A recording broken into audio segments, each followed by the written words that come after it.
From our archives, the Nessa Billy noite Graham eu Classics. peço que leiam comigo o livro de Atos, capítulo 11, e o verso 16, na parte final do verso 16 do livro de Atos, capítulo 11. Nós lemos estas palavras: e os discípulos. A palavra discípulo significa aprendiz ou seguidor, e os discípulos foram chamados cristãos pela primeira vez em Antioquia. Paulo e Silas estavam pregando em Antioquia por muitos meses.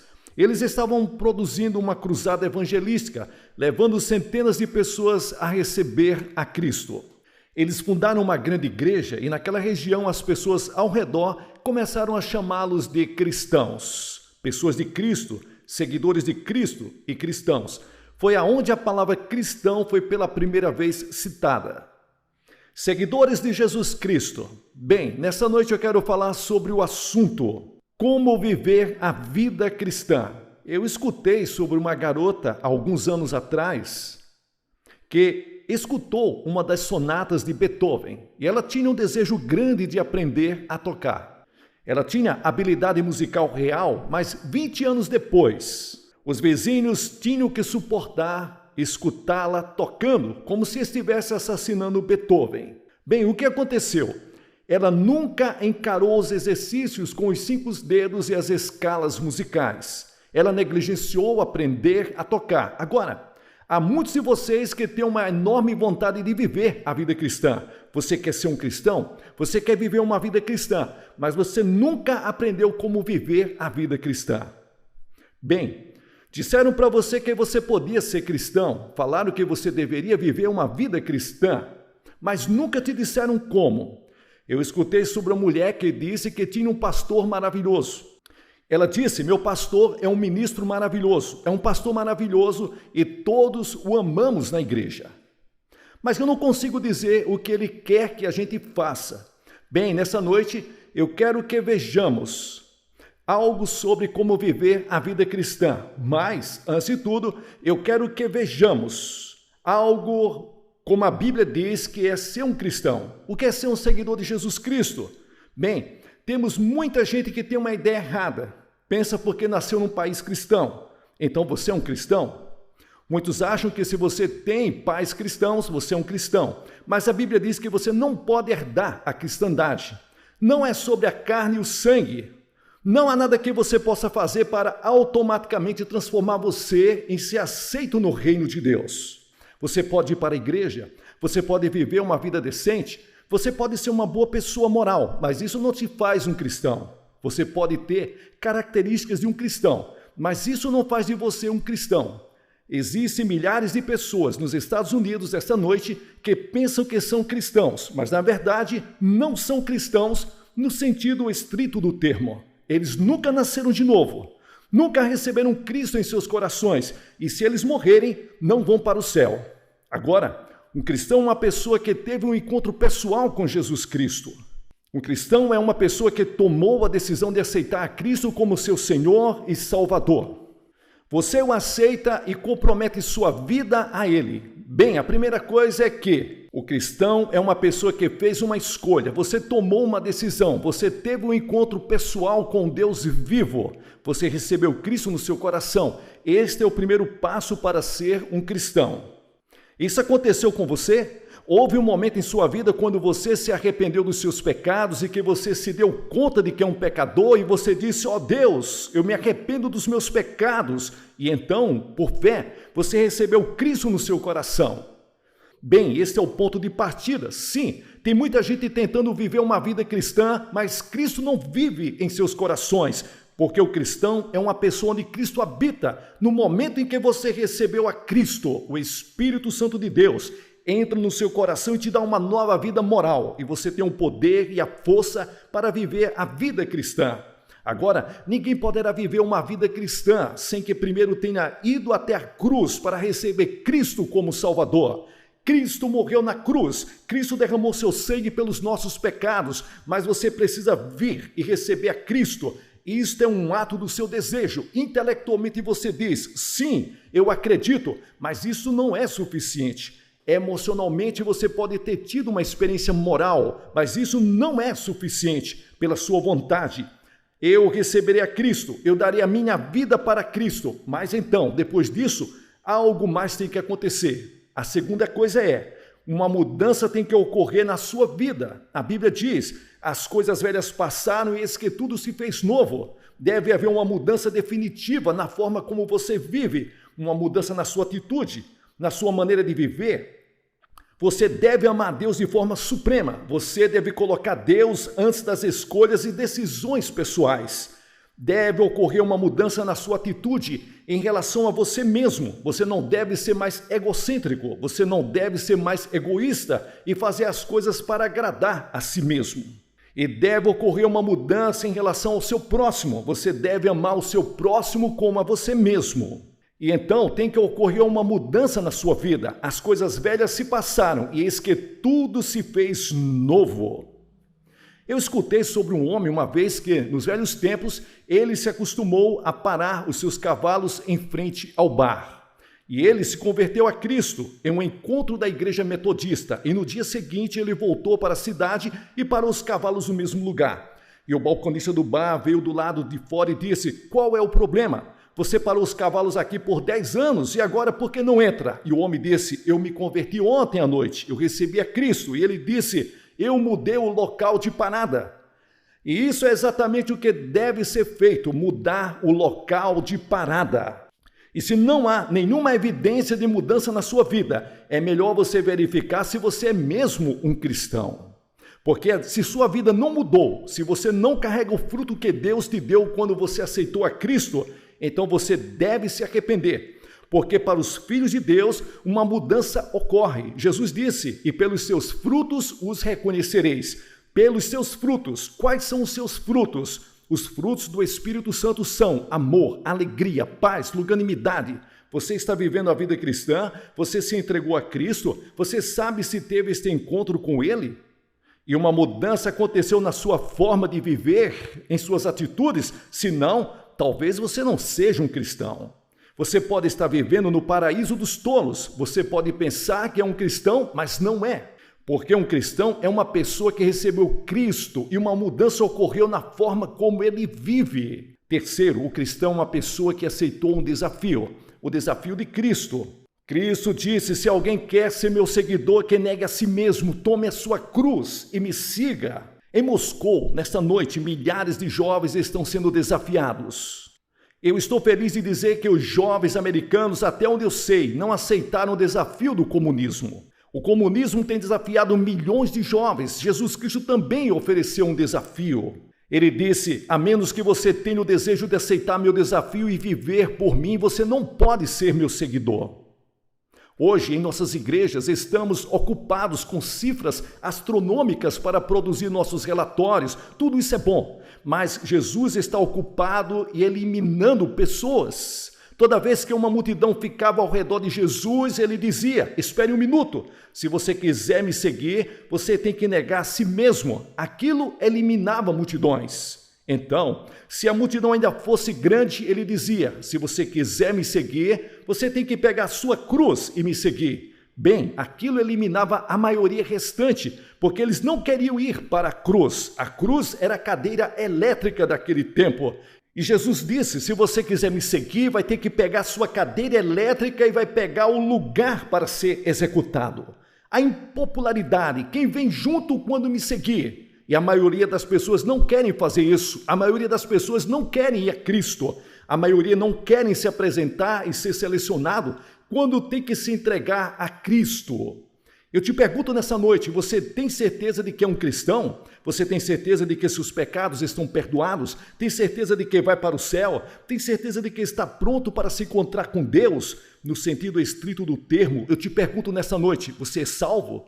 Você tem certeza disso? Se eu tivesse qualquer dúvida nessa noite em que eu estou pronto para me encontrar com Deus, eu não sairia daqui sem resolver esse problema. Tenha certeza, dê sua vida para Cristo nessa noite, venha e receba-o. Isso é ser cristão, Deus habitando no coração, o encontro pessoal com Jesus Cristo, recebendo-o como seu Senhor e Salvador. Isso é ser um cristão. Mas como viver uma vida cristã? Isso é outra coisa. Como viver uma vida cristã? Ok, há cerca de 14 anos atrás eu me casei. Por cerca de 2 anos eu trabalhei para conquistar minha esposa e posso dizer que dei muito trabalho para conseguir ganhar minha esposa. Trabalhei duro por 2 anos. Finalmente ficamos juntos em frente ao pastor. Bem, eu poderia ter admirado minha esposa, o que também fiz. Mas ainda não era casado, eu poderia achar que ela era amável e linda, mas isso não me fazia ser casado com ela. Eu tinha que estar em frente a um pastor e quando ele me perguntou se eu aceitava ela como esposa, eu disse, eu aceito. Então, ele pronunciou marido e mulher. Então, nós nos casamos, uma decisão pública. Eu vim em público, diante de uma congregação com testemunhas por todo lado e aceitei a Ruth como a minha esposa. E disse, eu aceito. É uma questão de aceitar. Só acreditar não era suficiente. Só jantar com ela durante os finais de semana não era suficiente. Amar não era suficiente. Eu tive que dizer, eu quero, eu aceito. É só acreditar em Cristo não é suficiente. A Bíblia diz que o diabo acredita em Cristo. Dizer que ele é uma pessoa maravilhosa não é suficiente. Apenas ir para a igreja domingo à noite não é suficiente. Você tem que dizer que você deseja, que você recebe, que você aceita Ele como Senhor e Salvador. Você já fez isso? Mas então eu descobri algo que muitos casais, muitos jovens não pensam a respeito. A cerimônia foi apenas o começo. Bem, quando você aceita Jesus Cristo, também é só o começo. 10 anos, 20 anos, 30 anos, 40 anos, 50 anos, 60 anos, vocês vivem juntos. Vocês trabalham juntos, planejam juntos, suas vidas se entrelaçam. Casamento é trabalho, não é uma lua de mel o tempo todo. O meu é, mas o de vocês eu não acho que seja. A maioria de vocês. Bem, a vida cristã é do mesmo jeito. Você diz para Cristo, eu te aceito. E a Bíblia diz que o seu casamento com Cristo começa. Ele é o noivo e você é a noiva, mas agora vem os anos de seguir e viver por Cristo. E se você quer crescer, você tem que seguir certas regras para crescer em Cristo. Agora a Bíblia diz que depois de receber Cristo, você começa como um pequeno bebê. Apenas um pequeno bebê. Você não é um cristão crescido. Você vai para a igreja no domingo seguinte após a sua decisão. E algumas vezes, alguns cristãos dizem, me pergunto se vai durar. Pobrezinho, será que vai aguentar? Você não devia fazer isso. Você devia ir até esses novos crentes e amá-los, encorajá-los para que cresçam. Você deve crescer, mas aí está a tragédia nas igrejas cristãs de hoje. Uma terrível tragédia. Quando meu filhinho disse as primeiras palavras, ele disse, Dadá. Ao menos acho que foi isso que ele disse. Foi o que contaram para mim, o que ele disse, Dadá. Nós ficamos chocados. Foi o que contaram. Ele aprendeu a falar, Dadá, mas imagina se 20 anos depois ele vem até mim e diz, Dadá. Algo estaria errado, e existem muitos de vocês que agem da mesma forma, não cresceram nada. Vocês ainda saem 20 anos depois de serem cristãos e dizem, Dadá. Vocês vão a um culto de oração. E o pastor diz, bem, vamos deixar todo mundo dizer um verso da Bíblia. Alguém diz, João 3,16, e você diz, ele falou o meu versículo, era tudo o que você sabia. Você não estudou a Bíblia e se alguém te convida para orar, você diz, desculpe-me, mas não sei orar. E você continua dizendo que é um cristão. A vida cristã é de crescimento, você começa como criança. E nós crescemos na graça e no conhecimento de Cristo. Bem, temos um ponto importante. O primeiro é a oração. Nós temos que passar mais tempo todo dia em oração. Os discípulos foram até Jesus e disse, Senhor, nos ensine a orar. Bem, você tem que aprender a andar, não é? Você tem que aprender a andar de bicicleta. Você aprende a cavalgar. Bem, você tem que aprender a orar. Da mesma forma, você aprende a orar. Senhor, ensina-nos a orar. Bem, lembre-se que ao viver esta vida cristã, você não tem que vivê-la sozinho. O Espírito Santo vive em você. No momento em que você aceita Cristo como Salvador, o Espírito Santo vem viver em você para te dar o poder, a sabedoria, a força e a coragem para viver a vida cristã. Bem, o Espírito Santo também te ajuda nas orações. A Bíblia diz, e da mesma maneira também o Espírito ajuda as nossas fraquezas, porque nós não sabemos orar como convém, mas o Espírito Santo intercede por nós com gemidos inexprimíveis. O Espírito Santo te ajuda a orar. Bem, posso te dar uma sugestão. Tem muita gente que diz, eu não me sinto bem para orar. Eu só oro quando me sinto bem. Então você está errado. Você deve ter um tempo e um lugar definido todo dia para orar. Você tem um encontro, uma entrevista com Deus Todo-Poderoso. Suponha que você tivesse um encontro com o presidente amanhã. Será que você diria, bem, eu não estou com vontade de ver o presidente nesta manhã? Ou suponha que você fosse ver a rainha. Bem, não estou com muita vontade nessa manhã. Não, você vai estar lá com a sua melhor roupa. Você vai lá e se apresenta para a rainha. Bem, todo dia Deus, o Deus poderoso, o Rei dos Reis e Senhor dos Senhores, está esperando. Ele te deu uma audiência para qualquer hora do dia. E você falha em estar presente ao seu encontro. Quantas são as vezes que você decide orar e desiste? Quantas vezes você diz que não está com vontade? Seu corpo e a mente dizem que não estão com vontade. Mas meu desejo me faz ir adiante e gastar tempo em oração, porque a oração é um trabalho. Oração é trabalho. E muitas vezes você se força a manter seu compromisso com Deus.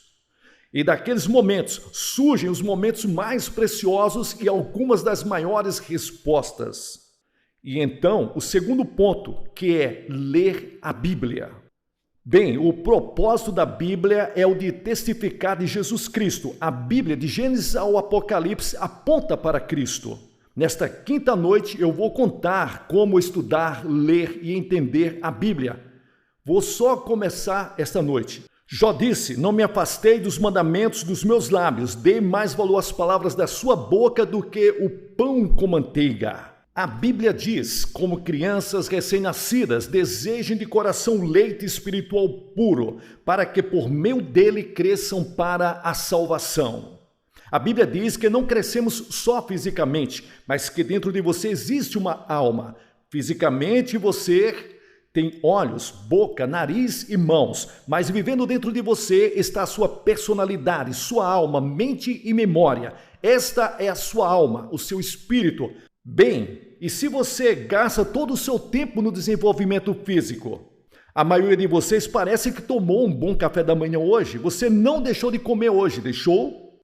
Você não deixou de cuidar das suas necessidades físicas, de olhar no espelho, mas e quanto às suas necessidades espirituais? Você está cuidando das suas necessidades físicas hoje, mas não dá às necessidades da alma, a alma que vive para sempre, enquanto o corpo morre e vai para a sepultura, e você passa todo o tempo alimentando o corpo e não a alma. E como você alimenta a alma? Qual a comida que você dá para a alma? É lendo a Bíblia, a palavra de Deus. E não importa quem você seja, você não pode viver uma vida vitoriosa se você não ler a Bíblia Sagrada. Toda vez que uma pessoa vem até mim e diz, eu não estou tendo as orações atendidas, não estou tendo vitórias na minha vida, não tenho alegria, não tenho paz, eu acho que deveria ser como um cristão. Eu pergunto só uma coisa, você lê e estuda a Bíblia diariamente? Geralmente, como resposta, eles curvam a cabeça e dizem, não, não tanto.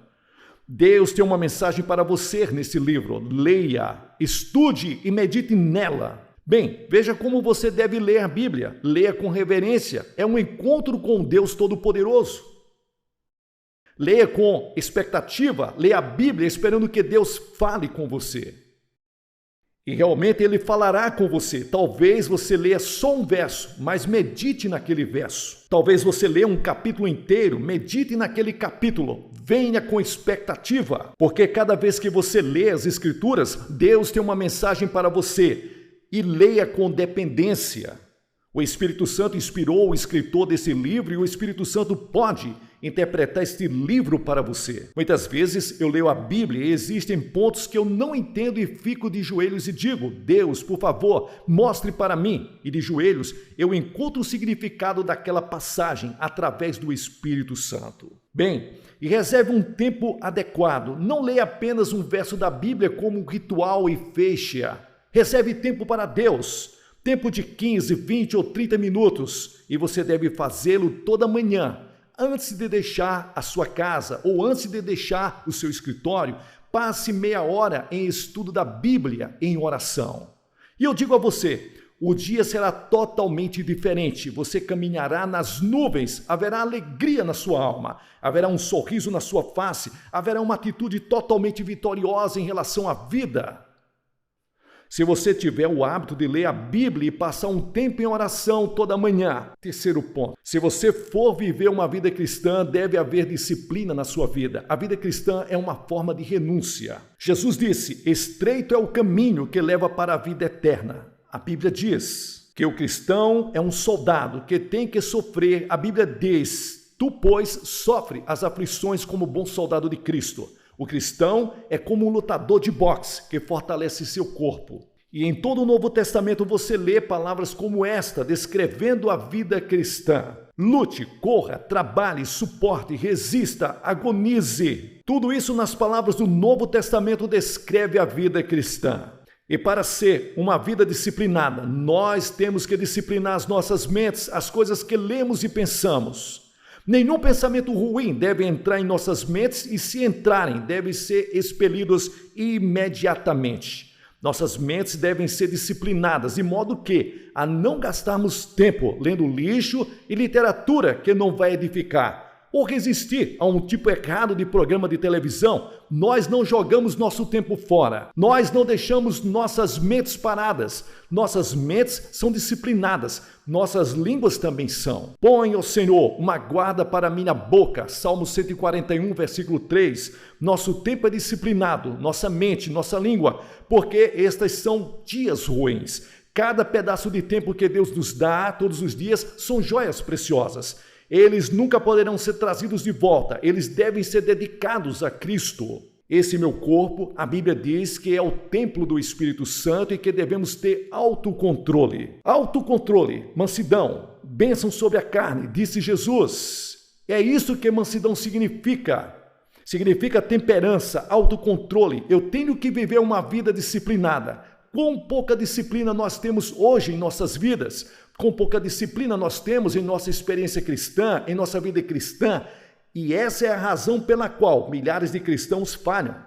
Não há nenhuma disciplina, tem que haver disciplina. Então, o próximo ponto, na vida cristã existe a igreja. Vocês devem ter escutado sobre cristãos como Robinson Crusoe, não escutaram? Tentando viver vida cristã solitária. Eu digo a você, a Bíblia não conhece nada a respeito. O companheirismo cristão não é opcional, é essencial, é mandatório. Não devemos abandonar a nossa união. A Bíblia ensina que a igreja é como uma ligação com muitas ramificações, como se fossem pedras vivas construídas juntas, membros do corpo de Cristo, juntos. Bem, a igreja pode ter suas congregações locais, não se deve dizer, eu sou um membro de uma grande igreja universal, mas não pertenço a nenhuma igreja local.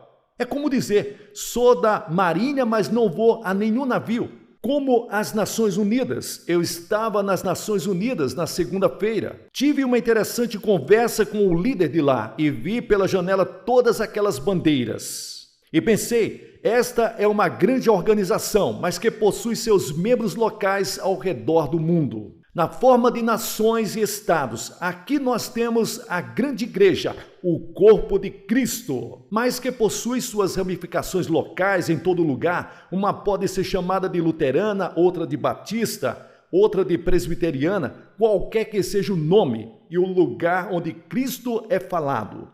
É o lugar onde Cristo é exaltado. Nós temos que ir lá e ajudar no trabalho da igreja.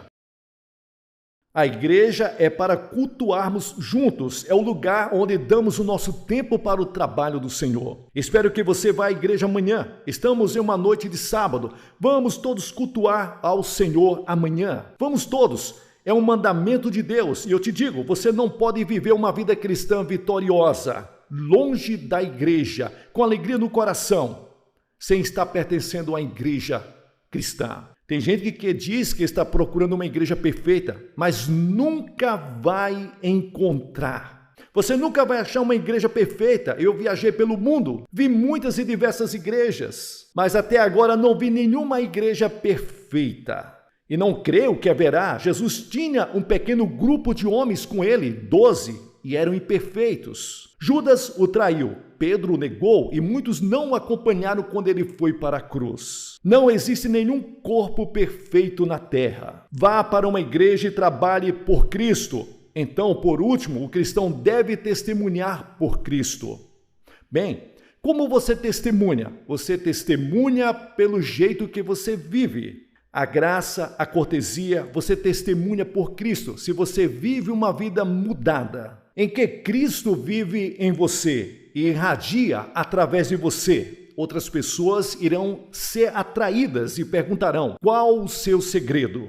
E você vai dizer: eu conheço Jesus Cristo, e você tem uma oportunidade de testemunhar por Jesus Cristo. Testemunhe na sua vida diária. Nós podemos cumprir nosso dever no trabalho, mas temos que servir ao Senhor. Nós temos que testemunhar na forma em que fazemos nosso trabalho. Nós temos que trabalhar fielmente. Se você trabalha em uma fábrica, você deve trabalhar fielmente. Você não trabalha apenas para o seu empregador. Você trabalha para Deus. Se você é um empregado, você trabalha para Cristo. Ele é o único para o qual você é responsável, se você é um cristão. A Bíblia diz que nós somos embaixadores de Cristo. Nós somos um povo separado para Cristo. E nós devemos ser testemunhas iluminadas em uma geração perversa. Em todo lugar, nós vemos mentiras, hipocrisia, desonestidade e luxúria. Homens fazendo de tudo por materialismo.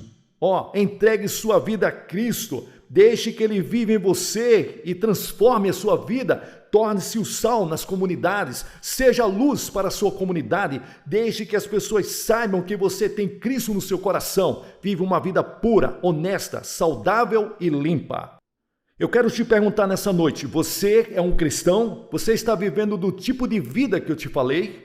Bem, eu não estou perguntando se você é um cristão influente. Não estou perguntando que tipo de igreja você frequenta. Se você é membro, estou perguntando se você teve um encontro pessoal com Jesus Cristo.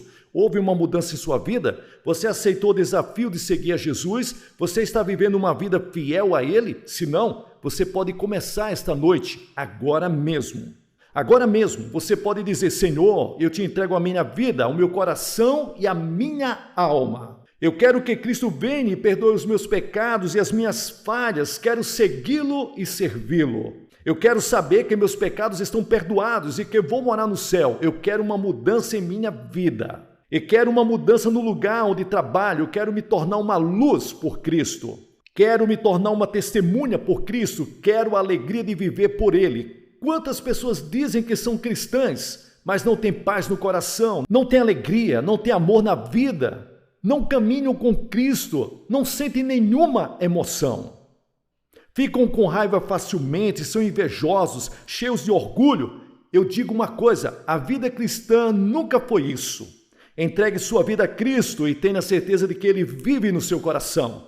Alguns de vocês entregarão suas vidas a Cristo essa noite. Outros virão dedicar novamente suas vidas a Cristo e dirão: nessa noite dedicarei a minha vida a Cristo de forma benevolente. E vou me entregar a Ele. Em todo esse lugar, Deus está falando para centenas, milhares de pessoas. Todos vocês que virão à frente vão dizer: eu vou começar uma nova vida, vou entregar minha vida a Cristo. Eu venho aos pés da cruz, renunciando os meus pecados e minhas falhas, me entregando a Ele como meu Senhor e Salvador. Eu vou pedir que vocês saiam de seus lugares, todos neste grande prédio, todos venham e fiquem aqui em frente, em reverência. Digam nessa noite: eu estou me entregando a Cristo. Se você veio com amigos e parentes, eles vão esperar por você. E vou pedir que você venha agora mesmo, enquanto todas as cabeças estão curvadas em oração e os olhos fechados.